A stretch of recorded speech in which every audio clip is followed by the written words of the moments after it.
Pour ne rien manquer, abonnez-vous maintenant. Vraie Voix Sud Radio. Et les trois mots dans l'actu avec Félix Mathieu. Bonsoir Félix. Bonsoir Félix. Et ces trois mots sont retraite, cette sécheresse et Jupiter. Manifestation interdite aux abords du Conseil constitutionnel. Les sages doivent rendre leur décision demain sur la réforme des retraites après cette 12e journée de mobilisation. Un risque élevé de sécheresse cet été en France. 75% des nappes phréatiques restent à des niveaux trop bas malgré les pluies du mois de mars. Et puis le départ vers Jupiter et ses lunes reporté de 24 heures à cause des conditions météo. La sonde européenne JUICE devrait finalement s'élancer demain en début d'après-midi. Les Vraies Voix Sud Radio. Ils étaient 70 000 manifestants à Toulouse selon les syndicats, mais la police en a comptabilisé 8 fois moins, 9 000. Écart d'estimation encore plus important à Marseille, 130 000 personnes selon les syndicats, 6 500 selon la police. Un écart de 1 à 20 tout de même. Dans la capitale, la CGT revendique 400 000 manifestants cet après-midi, comme la semaine dernière. La préfecture de police de Paris vient d'interdire les manifestations près du Conseil constitutionnel ce soir à la veille de sa décision sur la réforme des retraites. En tout cas, dans le cortège toulousain, Jérôme Manami, cheminot, élu régional communiste, estime qu'il faut tout remettre à plat, quelle que soit la décision des sages demain. Là, si on ne veut pas mettre le pays par terre, je pense que réellement, si on croit vraiment en la démocratie, qu'elle soit politique, qu'elle soit sociale, à un moment, il faut entendre la colère profonde. Là, il y a encore un paquet de monde, quoi. On n'est pas 10 à défiler dans la rue aujourd'hui. Mais là, c'est retrait de la réforme et on repose les choses sur la table. La question qu'elle est posée, c'est quelle société on veut pour vivre tous ensemble. Et ce qui est mis à mal aujourd'hui, c'est la démocratie, elle sert à apaiser les choses, les relations entre les gens pour permettre de se vivre ensemble. Et ce qui se passe aujourd'hui, c'est complètement nier l'existence de cette démocratie, qu'elle soit politique ou qu'elle soit sociale. Des propos recueillis par Christine Bouillot à Toulouse pour Sud Radio. Des échanges de projectiles et de gaz lacrymogènes ont émaillé les cortèges à Rennes, à Nantes ou à Paris. Au moins 25 interpellations du côté de la capitale. Pour ce qui est des fonctionnaires, le taux de grévistes marque un repli. 3,8% dans la fonction publique d'État, 2% dans les collectivités territoriales, un peu plus de 4% à l'hôpital. Une réaction rapide. J'espère, on surestime tout de même l'incidence sur le Conseil constitutionnel. J'espère que ces sages ne sont pas à la merci de la moindre manifestation. Enfin bon. On en parlera dans quelques minutes. Oui, voilà. Ça reste quand même des niveaux encore une fois très élevés. Je le redis, on est au 12e jour. Il y a une partie de la France qui est en vacances scolaires, donc ça explique aussi le faible taux de grévistes dans l'éducation nationale. C'est vous dire, quand on voit le niveau sacrificiel que signifie une grève, 12 jours, 12e jour, c'est quand lourd même financièrement. C'est très lourd et c'est dire la détermination des gens. Un mot, Sébastien Ménard. Oui, puis il y a aussi, je le reconnais d'ailleurs, moi qui soutient la refonte du système de retraite sans nécessairement soutenir cette réforme. Oui, il faut juste constater qu'il y a de moins en moins de gens dans la rue, mais en tout cas dans l'opinion publique, il y a toujours autant, si ce n'est plus de gens qui soutiennent le mouvement. Je dis il y a de moins en moins de gens, mais c'est des très gros volumes. C'est quand même des volumes jamais atteints, même si c'est beaucoup moins, par exemple, que le pic. En tout cas, on ne peut que saluer le courage de ceux qui oui, vont bien sûr. Qui risquent effectivement pas mal de choses.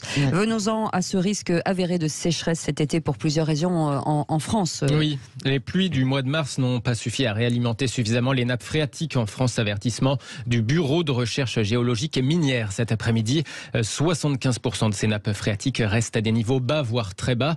C'était 80% des nappes en souffrance il y a un mois avant ces pluies du mois de mars. Résultat, un risque avéré de sécheresse estivale demeure selon les scientifiques du BRGM.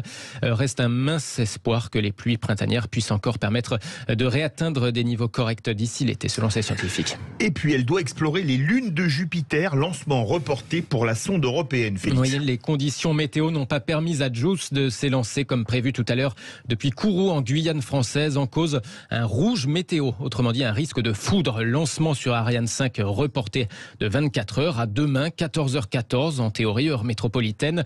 L'objectif de JUICE a de quoi faire rêver, explorer Jupiter et ses lunes glacées en quête d'environnement habitable pour des formes de vie extraterrestres. Alors le voyage est prévu pour durer 8 ans. Avec nous pour en parler, Olivier Sanguy. Bonsoir. Bonsoir. Bonsoir. Merci d'être avec nous dans les Vraies Voix Sud Radio. Vous êtes responsable de l'actualité spatiale à la Cité de l'Espace de Toulouse.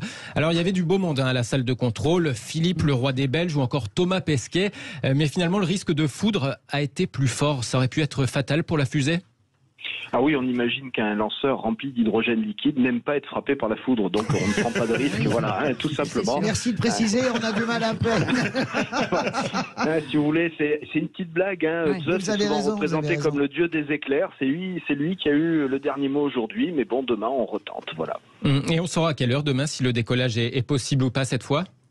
Ah ben, ça peut être jusqu'au dernier moment, hein. La météo est surveillée jusqu'au dernier moment. D'abord, il y a un premier go météo au remplissage du lanceur, c'est-à-dire quand on le remplit d'oxygène liquide et d'hydrogène liquide, on s'assure que les éclairs, s'il y en a, sont suffisamment loin. Et puis au fur et à mesure qu'on prépare le lanceur, on surveille toujours la météo. Il n'y a pas que les éclairs qui sont dangereux, les vents en altitude trop importants aussi. Donc on fait toujours attention, hein. Un report coûte toujours moins cher qu'un gros problème. Pour qu'on comprenne bien, cher monsieur, la météo, vous la regardez jusqu'à quelle hauteur, enfin, quelle altitude? Quelle altitude, des milliers de kilomètres, jusqu'à où en fait? Non, pas des milliers de kilomètres, parce qu'à des milliers de kilomètres, il n'y a plus de vent, mais quelques kilomètres, dizaines de kilomètres. Il y a même des ballons sondes qui sont lâchés le matin. C'est très court. Voilà, ils sont lâchés le matin pour qu'on ait une bonne idée des vents en altitude. Alors, c'est pas nous, hein, ce sont les gens, bien sûr, d'Ariane Espace, l'Agence spatiale européenne qui font ça, parce que nous, à la Cité de l'Espace, on accueille du public pour leur expliquer. C'est pas nous qui faisons l'émission, on explique l'émission. J'ai une question, parce que pour remettre dans le contexte avec les mensurations et les unités de temps et de kilomètres complètement délirantes par rapport à notre petit cerveau humain, on est à combien d'années-lumière de Jupiter? Qu'est-ce qu'on va y faire? Comment on vit sur Jupiter? On sait que la surface de Mars est glacée. Quelles sont les caractéristiques de Jupiter? Alors Jupiter, c'est la plus grande planète du système solaire. Elle est relativement proche, elle n'est pas des années-lumière. C'est vrai, elle est à l'Élysée d'ailleurs. Hein,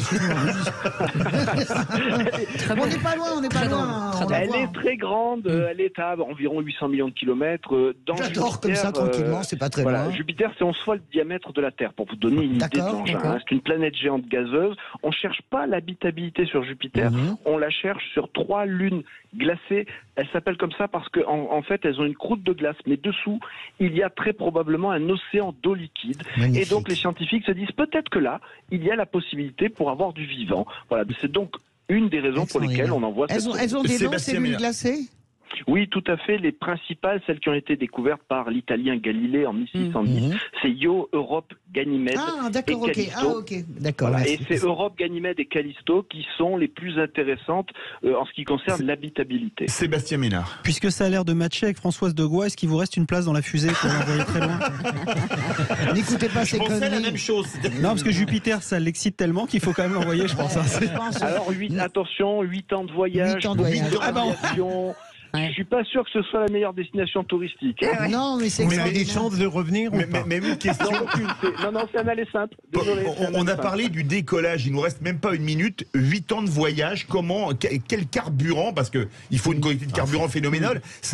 Pardon. C'est quoi? C'est de l'uranium? C'est quoi le carburant pour naviguer dans l'espace pendant 8 ans? Ou c'est le solaire? Non, c'est du carburant classique. C'est de l'hydrazine. Alors c'est un produit très dangereux, hein, mais dans une sonde on risque rien. En gros, il faut savoir que ça tourne pas en permanence. En fait, on donne une grande impulsion, puis on tourne et on va utiliser, c'est l'astuce pour économiser du carburant, on va faire 3 survols de la Terre, 1 survol de Vénus et on va comme ça profiter de la gravité des planètes pour prendre de la vitesse et arriver vers Jupiter. Ouais, parce qu'il n'y a pas de station-service, on est d'accord. Et sur le survol sans Vénus doit être sympa. Vénus et la Terre font office de station-service. Oui, c'est ça, on plaisante. La forme de vie... Non, mais regardez ce faux derge de Philippe Bilger. Qu'est-ce qu'il vient de susurrer? Le survol sur Vénus doit être sympa. Oui.